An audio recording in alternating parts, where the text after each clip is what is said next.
हमारा पोद्दार रिवेरिया में हम लोग सब लोग मतलब बुकिंग किया था। और फ्लैट कोविड के बाद किसने मतलब ज़्यादा तो लोगों ने कोविड के बाद बुकिंग किया है, लेकिन 2025 का सितंबर का किसी का दिसंबर का पोजीशन था, अभी तक मिला नहीं है पोजीशन, ना बिल्डिंग तैयार हुई है, कुछ नहीं। और ये जो स्कूल है, ये स्कूल का काम ज़ोरों से चालू है।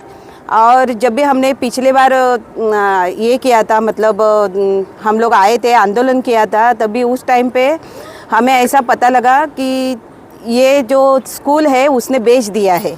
तो अगर हमारे एमिनिटीज़ में दिखाया है तो वो बेच कैसे सकता है?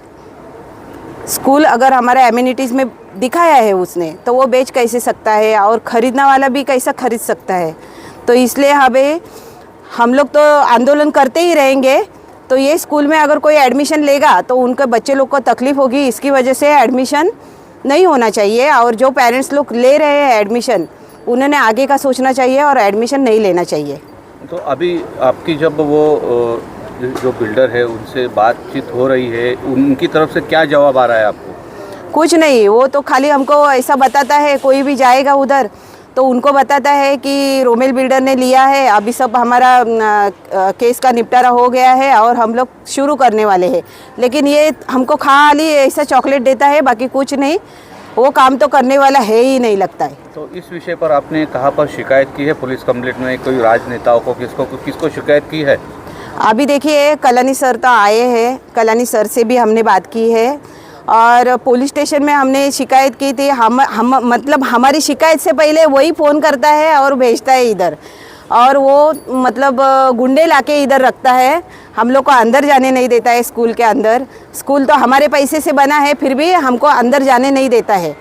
तो अभी आपकी मांग क्या है? हमारी मांग यही है, अगर वो हमारा काम नहीं कर सकता है तो स्कूल का भी काम उसने रोकना चाहिए।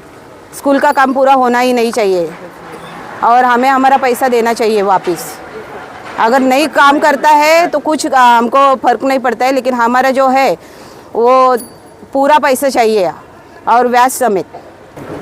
2018मध्ये पोद्दार रिवेरिया म्हणून इथे प्रोजेक्ट लॉन्च करण्यात आला।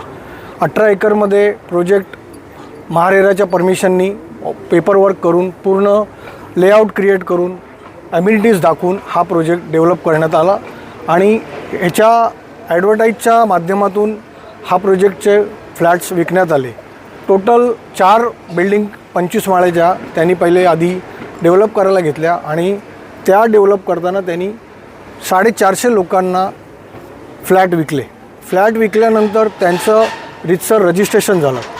कोविड आल्यामुळे त्याचं थोडं काम बंद झालं। त्याच्यानंतर त्यांनी प्रोजेक्टचं नाव चेंज केलं। चेंज करून परत त्यांनी मीडियाला ॲडव्हर्टाईज दिली आणि परत फ्लॅट बुक केले आणि पैसे कलेक्ट केले। 450 लोकांचे ग्राहकांचे त्यांनी फ्लॅट रीतसर रजिस्ट्रेशन करून 50% लोकांचे पैसे त्यांनी कलेक्ट केले। त्याच्यानंतर त्यांनी ते काम थांबवलं। लेआउटमध्ये ही ॲम्युनिटीज म्हणून आधी हॉस्पिटल होतं, नंतर त्याला शाळेमध्ये कन्वर्ट करण्यात आलं। आज 2024-25ला काही लोकांच्या फ्लॅटचं रजिस्ट्रेशन झाल्यानंतर त्यांच्या डेटप्रमाणे 24-25ला त्यांना पोजेशन डेट होती त्यांची, ती डेट पण क्रॉस झाली। त्याच्यानंतर त्यांनी काही रजिस्ट्रेशनमध्ये 1 वर्ष वाढवून एक्सटेन्शन घेतलं, ते सुद्धा त्याचं एक्सटेन्शन संपलेलं आहे। तरीसुद्धा एकही बिल्डिंगमध्ये 4 टॉवरमध्ये 4 स्लॅबच्या वरती त्याचं काम गेले 5 वर्ष पूर्णपणे बंद आहे। परंतु त्यांनी जे ॲम्युनिटीजमध्ये दाखवलेले हॉस्पिटल होतं त्याला त्यांनी शाळेमध्ये कन्वर्ट केलं आणि त्यांनी कोणाला तरी ते विकलं। विकल्यानंतर आज शाळेचं ग्रँड ओपनिंगची तयारी आहे, त्या शाळेचं ब्रँडिंग चालू आहे, मोठं ॲडव्हर्टाईज चालू आहे, लोकांना अट्रॅक्शन केलं जात आहे आणि मुलांना ॲडमिशन घेण्यासाठी इथे मोठ्या प्रमाणात ॲडव्हर्टाईज केली जाते। पण या शाळेसाठी लागणारे जे पैसे आहेत ते या 450 लोकांकडून त्यांनी पैसे घेतलेले आहेत। मागच्या आम्ही 1 वर्षापासून आम्ही बरेच प्रयत्न करतो आहे। पॉलिटिकल लेवलला आम्ही आता सरांसोबत आम्ही अप्रोच केल्यामुळे आज सर आमच्यासाठी, पप्पू सर इथे आमच्याकडे आलेले आहेत, आम्हाला ते हेल्प करत आहेत। आणि त्याच्या व्यतिरिक्त आम्ही बऱ्याच ठिकाणी अर्ज केलेले आहेत। आम्ही पोलीस स्टेशनला कंप्लेंट पण केलेली आहे। रीतसर आमचे सगळे जेवढे पण रजिस्ट्रेशन झालेले आहेत त्या सगळ्या कॉप्या, बँक स्टेटमेंट, हे सगळे डॉक्युमेंट आम्ही पोलीस स्टेशनला जमा केलेले आहेत। आज आम्ही इथे शाळेचं काम थांबवण्यासाठी येतो तर आम्हाला पोलीस शाळेचं काम थांबवून देत नाही आहे। शाळेचं काम रासरोस चालू आहे, याच्यासाठी फंडिंग 24 तास अवेलेबल आहे. इथे कोविड नाही आहे, इकडे काही प्रॉब्लेम नाही आहे. पण आमचे पैसे घेतलेल्या कामाला कोविड पण आहे, प्रॉब्लेम पण आहे, फायनान्स पण नाही आहे. मग हे पैसे आमचे गेले कुठे? त्याच्या व्यतिरिक्त या लँडवर जर आज तो म्हणतो आम्हाला की या लँडवर लिटिगेशन आहे किंवा प्रॉब्लेम आहे, तर मग लिटिगेशन होतं तर बँकनी आम्हाला लोन का दिलं? त्याच्या व्यतिरिक्त महारेरामध्ये हा प्रोजेक्ट कसा काय पास झाला?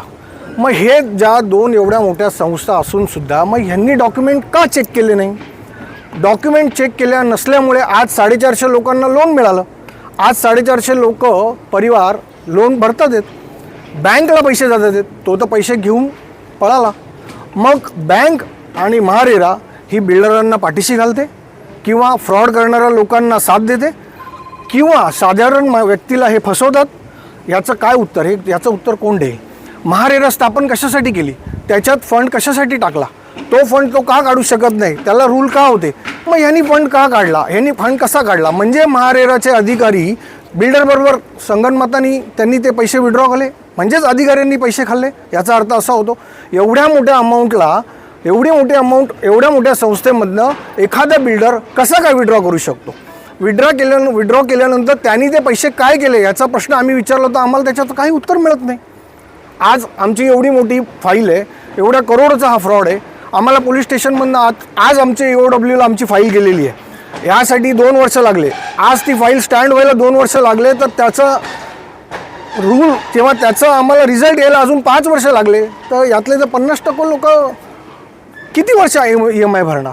यांना फ्लॅट कधी मिळणार आणि हे प्रोजेक्ट कधी कंप्लीट करणार? याचं उत्तर कोण देऊ शकतं? तर माझं जनतेला हेच आव्हान आहे की पोद्दार किंवा पोद्दार रिओरिया ह्या ज्या पण एज्युकेशन असतील त्या एज्युकेशनमध्ये कृपया पब्लिकनी आपल्या मुलांना पाठवू नये. कारण आज ही जर लँड लीगल नाही आहे तर ही शाळा पण लीगल नाही आहे, आणि ही शाळा लीगल नाही आहे तर तुम्ही तुमच्या मुलांचं भवितव्य बिघडू नका आणि तुम्ही मुलांना या शाळेत ॲडमिशन घेऊ नका, हीच माझी सर्वांना विनंती आहे. शहर की ताज़ा तरीन खबरें देखने के लिए हमारे YouTube चैनल को सब्सक्राइब करिए. अगर वीडियो अच्छा लगा तो लाइक और शेयर करिए.